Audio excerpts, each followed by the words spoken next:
Good morning, class 7th. So, students, we have completed our chapter number 2 in the previous class, and we have also done the revision work of the chapters which are coming in your assessment test. Now, in this class, we are going to start next chapter, which is chapter number 3. As you can see in the right hand side position, the name of this chapter is How a State Government Work. सो इससे पहले के जो दो chapters थे on equality and role of government in health, इन दोनों chapters में हम लोगों ने गवर्नमेंट का काम देखा कि किस तरीके से गवर्नमेंट हमारी कॉन्स्टिट्यूशन में एनलिस्टेड जो इक्वालिटी हमें प्रदान की गई है उसको लेकर वर्क करती है। उसके बाद हेल्थ को लेकर वो कितनी ज़्यादा रिस्पॉन्सिबल है हमारे पर्सपेक्टिव को ध्यान में रखकर वो हमने देखा। अब हम एकदम अलग टॉपिक देखेंगे। हमारा टॉपिक का नाम है, सबसे पहले चैप्टर का नाम है हाउ स्टेट गवर्नमेंट वर्क, कैसे हमारी जो राज्य सरकार है वो काम करती है। उसके लिए हमारा सबसे पहला क्वेश्चन आपके टॉपिक से ही बन जाता है, who is an MLA. MLA की फुल फॉर्म मैं आपको यही बता देती हूँ, member of legislative assembly MLA की फुल फॉर्म होती है। कभी भी शॉर्ट क्वेश्चंस में आपसे पूछा जा सकता है, वन वर्ड में आंसर हो सकता है, ऑब्जेक्टिव टाइप में हो सकता है, तो ये आपको आगे भी बताते जाएंगे धीरे धीरे ना। आपको फर्स्ट पैराग्राफ फर्स्ट लाइन से एक और क्वेश्चन बन जाता है, इंडिया की 28 स्टेट्स है, how many states are there in India, are there in India right now, so 28 states and each state, हर स्टेट में लेजिस्लेटिव असेंबली है बिसाइड्स 3 यूनियन टेरिटरीज। अब जम्मू एंड कश्मीर, पुदुचेरी और दिल्ली, इन तीन में असेंबलीज भी हैं, legislative assembly. Now each state, second point, each state divided into different areas. हर स्टेट एक जैसा एक ही जगह पर नहीं बसा हुआ है, उसमें उसको डिफरेंट डिफरेंट एरियाज में कॉन्स्टिट्यूएंसीज में डिवाइड किया गया है और हर एक से रिप्रेजेंट किए जाते हैं elected. One representative is elected from each constituency and become a member of legislative assembly. तो हर जगह से हम लोगों ने एक मेंबर को इलेक्ट किया और उसे हम मेंबर ऑफ एमएलए बना देते हैं, member of legislative assembly. Third line of the blue colour portion, candidate stand and get elected in an assembly election are from different political parties। अब एक ही political party से तो सारी constituencies जीत नहीं सकते, तो अलग अलग political parties या फिर वो freely भी, जैसे निर्दलीय जिसे हम बोलते हैं, निर्दलीय भी वो खड़े हो सकते हैं। constituency से खड़े हुए उसके बाद वो जीत गए, देन वो एमएलए बन जाएंगे। Third point, third paragraph, pink colour portion, how government form in a state. ये तो कॉमन सी बात हो गई। अब स्टेट लेवल की अगर हम बात करते हैं तो स्टेट लेवल में कैसे गवर्नमेंट की फॉर्मेशन होती है। इलेक्टेड जो एमएलए है, जो जीता है, elected MLA belong to different political party. If more than half of the elected MLAs belong single party said to be in majority। जैसे क्लास में हम मॉनिटर को एक तरीके से वोट कर रहे हैं, दो आपके मॉनिटर के लिए या 3 मॉनिटर के लिए कैंडिडेट खड़े हुए, आप 100 लोग हो, 100 स्टूडेंट्स हो, अगर 70 वोट्स या फिर 51 वोट भी किसी एक इंसान या किसी एक कैंडिडेट को चले गए तो वो क्या है, हाफ ऑफ द मेजोरिटी। मतलब 100 लोगों का आधा होता है 50, 100 लोगों का आधा, हाफ से ज्यादा अगर किसी को मिल जाएंगे तो वो क्या आएगा, मोर देन हाफ, 51 मिल गया, 70 मिल गया, 80 मिल गया, तो वो जीत जाएगा। अब क्या होगा, the leader, the third point, majority मिल जाती है। अब द लीडर, मैंने लाइन इंडिकेट कर दी है, the leader of the majority parties. अब उसके बाद जो लीडर है वो क्या बन जाएंगे, चीफ मिनिस्टर बन जाएंगे, उन्हें गवर्नमेंट बुलाएंगे और फिर वो गवर्नमेंट बनाने के बाद एक लंबी सी लिस्ट बनाएंगे, list of council of ministers, कि उनके अंडर कौन कौन काम करेंगे। अकेले तो सारे डिपार्टमेंट संभाल नहीं सकते, तो अपने काम को डिवाइड कर देंगे, काउंसिल ऑफ मिनिस्टर्स को वो बुलाएंगे और गवर्नर की सलाह से एक तरीके से उन्होंने जो काउंसिल ऑफ मिनिस्टर्स है वो अपॉइंट कर देंगे। यहाँ पे लिखा हुआ है मिनिस्टर्स आर ऑल्सो अपॉइंटेड, आएगा यहाँ पर appointed by the governor. Ministers को भी गवर्नर अपॉइंट कर रहा है, सीएम को भी यहाँ पर, except the majority party which forms the government other parties. अब जैसे राम और श्याम, एक तो राम श्याम और लक्ष्मण हम नाम ले लेते हैं, यहाँ पर राम श्याम या फिर सीता नाम लेते हैं, या फिर हम नाम ले लेते हैं रैंडमली, अगर हम इन माइथोलॉजिकल नेम्स के अलावा राहुल, रोहन एंड राज का नाम ले लेते हैं। तो राहुल को 70 वोट्स मिल गए, वहीं पर 20 वोट्स मिले हैं राहुल, सोहन का नाम ले लेते हैं और गीत का नाम, राहुल सोहन गीत। राहुल को मिल गए 70, सोहन को मिल गए 20 एंड गीत को मिले हैं 10। तो मेजोरिटी इसके पास हो गई, राहुल के पास हो गई। अब अपोजिशन में कौन होंगे, ये दोनों होंगे, सोहन और गीत। क्योंकि ये जीते नहीं हैं, तो जो पार्टी जिसको मेजोरिटी नहीं मिलती है वो अपोजिशन की पार्टी कहलाती है। सो नाउ नेक्स्ट स्लाइड क्या बताती है हमें, एक एग्जांपल बता रही है यहाँ पर आपके बुक के अंदर भी। यहाँ एक डायग्राम है जो कि मैंने ऊपर वाली स्लाइड में दिखा दिया। हिमाचल प्रदेश की असेंबली कॉन्स्टिट्यूएंसीज का ये एग्जाम्पल है। अब देखिए इसमें हम लोग अब यहाँ वाले पोर्शन को देखेंगे, एग्जाम्पल देखते हैं। असेंबली इलेक्शन हो रहे थे हिमाचल प्रदेश में। हिमाचल प्रदेश में 68 कॉन्स्टिट्यूएंसीज थी। यहाँ आप डायग्राम, वो जो टेबल दी हुई है, टोटल नीचे आप देखोगे 68 है। तो 2007 में इलेक्शंस होते हैं और हर एक जो पार्टी है वो जीतने की कोशिश करती है। ग्रीन कलर पोर्शन की तरफ देखेंगे, to gain majority in election a political party needed to win more than 34 seats. 68 का हाफ होता है 34। अगर 34 से ज्यादा 35 या 40 सीट्स आ जाती हैं तो वो पार्टी जो है वो जीत जाएगी। तो क्या होता है, so from, second line green colour portion, so from the electoral result, जैसे ही पता चलता था भारतीय जनता पार्टी विनर है क्योंकि उसे कितनी सीट्स मिल गई हैं, ओनली पॉलिटिकल पार्टी जिसे 34 सीट्स मिलती हैं, ठीक है, हादा मिल गई उन लोगों को। It has 42 MLAs elected by the public, और उनके 42 एमएलएज एक तरीके से जीत जाते हैं। तो क्या हो गया, आधे से ज्यादा उनके एमएलए जीत गए, इसकी वजह से रूलिंग पार्टी कौन हो गया, बीजेपी होगी। वहीं पर the third point, Indian national Congress जीतती है आपकी 23 एमएलए, तो वो सेकंड नंबर की लार्जेस्ट पार्टी है, बट वो क्या है, विनिंग पार्टी नहीं है, तो वो अपोजिशन पार्टी हो जाएगी। अदर पार्टी भी जो है वो इंडिपेंडेंट कैंडिडेट्स उनके खड़े थे, निर्दलीय जिसे हम बोलेंगे, तो वो भी क्या है, वो अपोजिशन में आएंगी। तो जो जीती वो रूलिंग पार्टी हो जाएगी, वही गवर्नमेंट की फॉर्मेशन करेगी, और जो हार जाती है वो अपोजिशन पार्टी कहलाई जाएगी। सो यहाँ पर हम देखें, Indian national Congress, other parties, independent, सारे के सारे अपोजिशन के अंदर आ जाएंगे। अब लास्ट पॉइंट हम कवर अप कर लेते हैं, the MLAs of majority party. Majority party कौन सी है, यहाँ पर भारतीय जनता पार्टी है। The BJP elected mister Prem Kumar Dhumal, यहाँ पर नाम जो है मैं उसको यहीं पर हाईलाइट कर देती हूँ ताकि वो ज़्यादा से ज़्यादा अच्छे से मेंशन आउट हो पाए।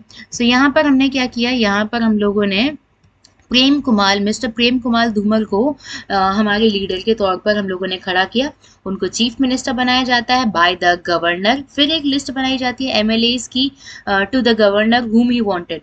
कौन ही वांटेड, यहाँ पर हुम he wanted means Prem Kumar Dhumal जिसे चाहेंगे, जो कि केपेबल होगा, ऐसा नहीं जिसकी मर्जी होगी उन्हें बना देंगे एमएलए, तो जिसे चाहेंगे, जो जीत के आए हैं, उन्हें अलग अलग मिनिस्ट्री देंगे। मैं एक बार लाइन वापस से रिपीट करती हूँ, second last line, appointed chief minister by the governor gave a list to those MLAs of to the governor, वो लिस्ट देते हैं जिन्हें वो बनाना चाहते हैं, ही whom he wanted to become ministers. Governor appointed those MLAs as a minister. जैसे जो आपके चीफ मिनिस्टर है वो लिस्ट देंगे और गवर्नर उन्हें अपॉइंट कर देते हैं एज अ चीफ मिनिस्टर। उसके बाद क्या होता है, let us now follow the sequence. अब ये तो बात हो गई हमारे इस पार्टी की, इस पूरे इलेक्शन मेंबर या इलेक्शन कैंपेन की बात होगी। अब हम देखते हैं कि अलग अलग जगह पर काम किस किस तरीके से होते हैं। ये एग्जाम्पल को हम लोगों ने साइड में रख दिया। Let us now follow the sequence of how party forms government at A state level. अब हम एक सीधे तरीके से देखेंगे कि स्टेट लेवल पे किस तरीके से पार्टीज की फॉर्मेशन होती है, गवर्नमेंट कैसे बनती है। Candidates, second line green color portion, candidates belonging to different political parties are issued tickets to represent their party and if they file nomination from different constituencies, सबसे पहले उन्हें टिकट बांटी जाती है। उसके बाद क्या होता है, वो इलेक्शन लड़ते हैं। इलेक्शन कैंपेन में वो तरह तरीके की लुभावने बातें कहते हैं, जैसे हम ये करवा देंगे, हम वो करवा देंगे। सेकंड थर्ड लास्ट लाइन में एक बार वापस या थर्ड लाइन पढ़ रही है, ड्यूरिंग इलेक्शन कैंपेन, यहाँ से दीज कैंडिडेट्स कन्विंस करते हैं लोगों को जो कि उनके एरिया के अंदर है कि आप हमें वोट दो ताकि हम आपको रिप्रेजेंट करें स्टेट असेंबली के अंदर। आप लोगों ने राजस्थान जयपुर के अंदर विधानसभा देखी है, तो वहां पर हम उसी की बात कर रहे हैं। वो लोग कन्विंस करेंगे हम लोगों को ताकि वो वहां पर बैठ सकें। रिजल्ट डिक्लेयर होता है, second paragraph white colour portion, party, जिस पार्टी को मेजोरिटी मिली है, जिस पार्टी के सबसे ज्यादा एमएलए हैं, elect the leader who is appointed the chief minister. उस पार्टी जो जीत जाती है, जिसके ज्यादा एमएलए होते हैं, वो एक चीफ मिनिस्टर को इलेक्ट करते हैं, एक पर्टिकुलर स्टेट का वो लीडर होता है मेजोरिटी पार्टी का, जिसे इनवाइट किया जाता है कि आइए आप गवर्नमेंट बनाइए। अब क्या होता है, the third portion, the light blue colour portion, chief minister, वो चीफ मिनिस्टर बन जाते हैं। चीफ मिनिस्टर वापस एक लिस्ट बनाते हैं एक्सपीरियंस एंड केपेबल एमएलए की और उन्हें बना दिया जाता है। Suggestion and advice of chief minister, government appoints ministers governor administer the oath of office to the chief minister and his council of minister. सलाह ली जाती है और इस तरीके से एक लिस्ट बनाई जाती है एमएलएस की जिस जो चीफ मिनिस्टर के अंडर काम करेंगे, और ओथ मतलब शपथ दिलवाई जाती है ऑफिस में मिनिस्टर्स को भी और चीफ मिनिस्टर को भी, ताकि वो आगे की जो काम है वो एक ओथ के साथ, एक अच्छे बातों के साथ, अच्छे मेंशन नोट के साथ वो शुरू कर सके। नाउ द लास्ट पैराग्राफ, ये ड्यूटी होती है चीफ मिनिस्टर की और उसके मिनिस्टर्स की, ताकि जो स्टेट है वो आपका अच्छे से रन कर सके इन द सेंस दौड़ सके मतलब नहीं होता, अच्छे से काम करेंगे तो स्टेट बहुत ही ज़्यादा, उस स्टेट के अंदर डेवलपमेंट होगी, इंफ्रास्ट्रक्चर अच्छे से बनाए। ये सारे काम किसके हैं? एक आपकी गवर्नमेंट के हैं। So last paragraph, it is the duty of a chief minister and his ministers to run a state in most efficient manner, sit in legislative assembly. Legislative assembly place है जहां पर एमएलएज क्या करते हैं, MLAs sorry for this, yes, MLAs यहाँ पर आते हैं फ्रॉम रूलिंग और अपोजिशन पार्टी एक साथ, और फिर यहाँ पर डिस्कस करते हैं अलग अलग मैटर, जैसे पानी का हो गया, इलेक्ट्रिसिटी प्रॉब्लम हो गई, कोई भी अलग तरीके की प्रॉब्लम हो गई, यहाँ असेंबली में आकर डिस्कस किया जाता है। अब क्या काम है और एमएलएज की? MLAs who also hold the position ministers have took after both their constituencies.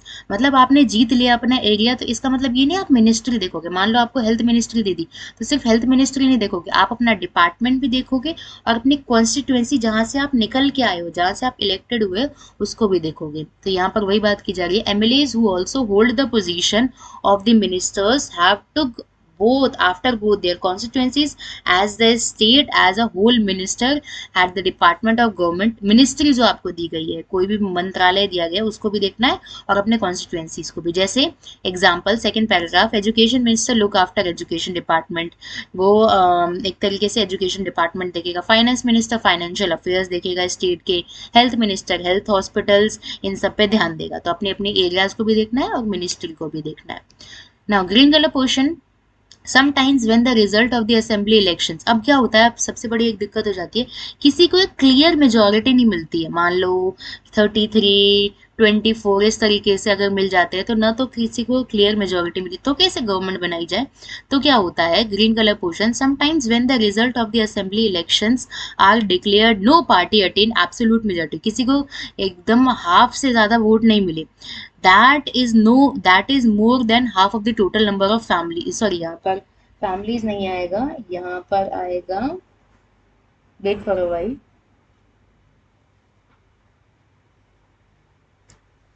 यह आपकी इस बुक के अंदर लिखा हुआ है, the case no parties attains absolute majority, no party attains absolute majority, total number of MLAs in the case, यहाँ पर एमएलएज आएगा। सो यहाँ पर मैं एक बार करेक्शंस कर देती हूँ, सो एमएलएज आएगा यहाँ पर, yes MLAs in that case, total number of जो आपके एमएलएज हैं वो यहाँ पर नहीं आ पाए हैं, तो यहाँ पर क्या होता है, इन द केस, अब इस केस में क्या होगा, in that case a group of parties, अब क्या कहते हैं, कुछ पार्टी मिलकर गवर्नमेंट बनाती है, जैसे किसी को 30 मिले, किसी को 20 मिले, तो दोनों मिल जाएंगे 50 हो जाएंगे, हमें चाहिए 70, हमारे पास 68 कॉन्स्टिट्यूएंसीज हैं, जैसे हिमाचल प्रदेश में थी, तो आपके जो 20 है 30 है वो 50 प्लस हो जाएंगे, तो दोनों मिलकर गवर्नमेंट बनाएंगे। इस तरीके से मिली जुली सरकार को हम बोलते हैं कोएलिशन गवर्नमेंट, कि उसकी भी पार्टी मिल गई, ये दो पार्टीज मिलकर गवर्नमेंट बनाएंगी, कोएलिशन गवर्नमेंट, मिली जुली सरकार बोला जाता है इन्हें। Now the last point, just we have, अब यहीं से हम लोगों को क्या मिलते हैं, हमें इसी तरीके से हमारे प्रेसिडेंट मिलते हैं, एंड इसी तरीके से हमें हमारे prime minister, council of ministers मिलते हैं। ये तो हो गया सेंटर लेवल पर। स्टेट लेवल पे हमें क्या मिलता है, स्टेट लेवल पे हम लोगों को इसी तरीके से हमारे गवर्नर मिलते हैं, चीफ मिनिस्टर मिलते हैं, एंड एक तरीके से काउंसिल, ये तो हो गए, सॉरी सेंटर लेवल पे थे, प्रेसिडेंट हो गया, और आपके यहाँ पर अगर हम बात करें प्रेसिडेंट के बाद, अगर हम बात करें पीएम की, काउंसिल ऑफ मिनिस्टर की, ये सेंट्रल लेवल पे, केंद्र के लेवल पे अगर हम बात करें, और वहीं पर स्टेट लेवल पे गवर्नर, चीफ मिनिस्टर और काउंसिल ऑफ मिनिस्टर्स होते हैं. So in this class we have done the introductory part of the MLA. MLA क्या होते हैं? Member of legislative assembly. हर जगह है, हर 28 स्टेट में. बस तीन जो आपके अगर हम बोले यूटी में असेंबलीज भी हैं. कैंडिडेट को चूज किया जाता है, चूज करने के बाद वो एमएलए बनते हैं. एमएलए बनने के बाद जो मेजोरिटी की पार्टी है वो जीतती है, तो वो लीडर बनाती है. उस लीडर का, सॉरी, उस पार्टी का जो लीडर होता है वो चीफ मिनिस्टर बनता है. चीफ मिनिस्टर एक लिस्ट तैयार करता है काउंसिल ऑफ मिनिस्टर्स की, और ये दोनों मिलकर वर्क करते हैं ताकि जो आपका स्टेट है वो मोर एंड मोर डेवलप हो जाए, अच्छे से काम करे. So I hope you all have understood all the topics very well. If you have any confusion, then you can ask. So that's it for today's class. Thank you.